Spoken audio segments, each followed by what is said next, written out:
দর্শক শ্রোতা যারা আমার কথা শুনতে পাচ্ছেন, প্রথমেই সবাইকে সম্মান, আদাব, সালাম, শুভেচ্ছা জানাই।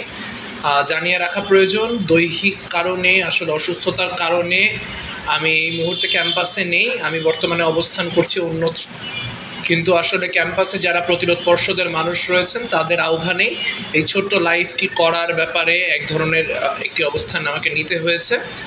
শুরুতে জানিয়ে রাখা দরকার যে আজকে ডাকসু নির্বাচনের দিন ছিল। ডাকসু নির্বাচনের যেই পরিস্থিতি, সেই পরিস্থিতি সম্পর্কে আপনারা অবগত, তবু কয়েকটি বিষয় সম্পর্কে জানানো খুব জরুরি। প্রথমত এটা জানানো খুব জরুরি যে আজকে ডাকসু নির্বাচনকে কেন্দ্র করে নানা ধরনের অনিয়ম এবং নানান ধরনের কারচুপির যে ঘটনা, সেটা আপনাদের দৃষ্টিগোচর হয়েছে। এর মধ্যে কয়েকটি ঘটনাকে আলাদা আলাদা করে বলা খুব জরুরি। প্রথমত এইটা বলা খুবই জরুরি যে আমরা দেখতে পেয়েছি যে আপনার অমর 21 হলে কিভাবে করে আসলে যেই ব্যালট ছিল, সেই ব্যালটগুলি শিক্ষকদের কর্তৃক আগে থেকে ভরাট করে সেগুলোকে পূরণ করে আপনার যে বাক্স, সে বাক্সতে ভর্তি করার কর্মকাণ্ড সম্পাদিত হয়েছে।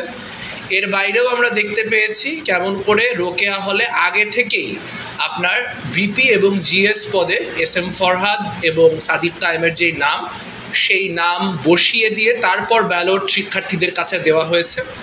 এছাড়া আমরা দেখতে পেয়েছি শহীদুল্লাহ হলে শিবিরের পূরণ করে রাখা যে লিস্ট, সেই লিস্ট ভোটার কেন্দ্রের ভিতরে, অর্থাৎ যেখানে মানুষ ভোট দিতে যান সেখানে আগে থেকে রেখে দেওয়ার ঘটনা ঘটেছে। এবং এর বাইরেও আমরা ভুয়া ভোটারের কয়েকটি ঘটনা দেখতে পেয়েছি। আমরা আরও অনেকগুলি ঘটনা দেখতে পেয়েছি যেখানে আমাদের প্রতিরোধ পর্ষদের ক্যান্ডিডেট সহ অনেককেই আসলে বিভিন্ন রকম জ্যামিংয়ের মধ্য দিয়ে বা বিভিন্ন রকম ব্লকেটের মধ্য দিয়ে তাদের যে ন্যায্য প্রচারণা, সেই ন্যায্য প্রচারণা করতে দেওয়া হয়নি। সেই দিক থেকে নির্বাচনে নানাবিধ আপনার যে অনিয়ম বা কারচুপির ঘটনা, সে কারচুপির ঘটনা দৃশ্যমান রয়েছে। তবে আমি যেই কথাটি বলার জন্য প্রধানত লাইভটি করছি সেটি হচ্ছে, আমি গভীরভাবে ধন্যবাদ জানাতে চাই আবাসিক অনাবাসিক মিলিয়ে সেই সকল শিক্ষার্থীদেরকে যারা আমাদের ডাকে সাড়া দিয়ে আজকে ব্যাপকভাবে ভোট প্রদান করেছেন এবং আমরা একটা অত্যন্ত হাই টার্ন আউটের যে নির্বাচন, সেই নির্বাচন দেখতে পেয়েছি।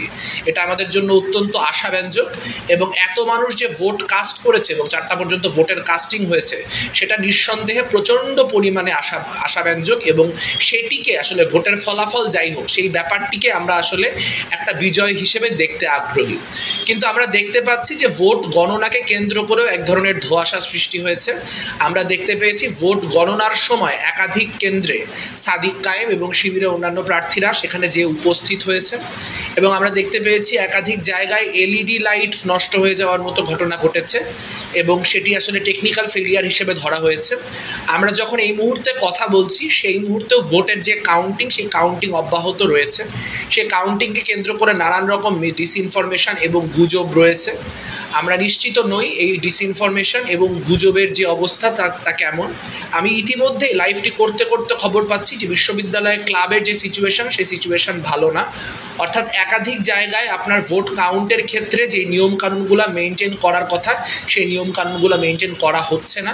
আমরা শিক্ষার্থীদেরকে ধন্যবাদ জানাই, তবে একই সঙ্গে আমরা বলতে চাই ভোট কাউন্টিংয়ের ক্ষেত্রে কোনো ধরনের অনিয়ম বা ব্যত্যয় যদি ঘটানো হয় তাহলে তা বিশ্ববিদ্যালয়ের যে শিক্ষার্থী সমাজ তা মেনে নিবে না।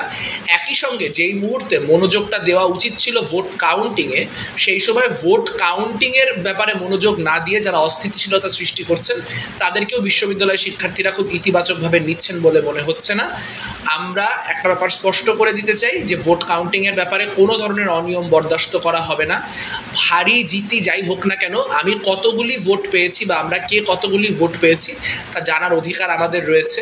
যে হাজার হাজার শিক্ষার্থী আজকে পরিশ্রম করে ভোট দিতে এলেন, তাদের ভোটটি যাতে শেষ ভোটটি পর্যন্ত কাউন্ট হয় তা নিশ্চিত করা আমাদের প্রধান দায়িত্ব।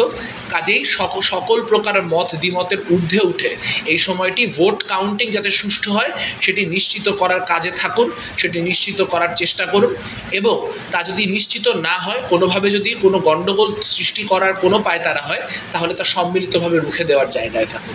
আপাতত এতটুকুই আপডেট।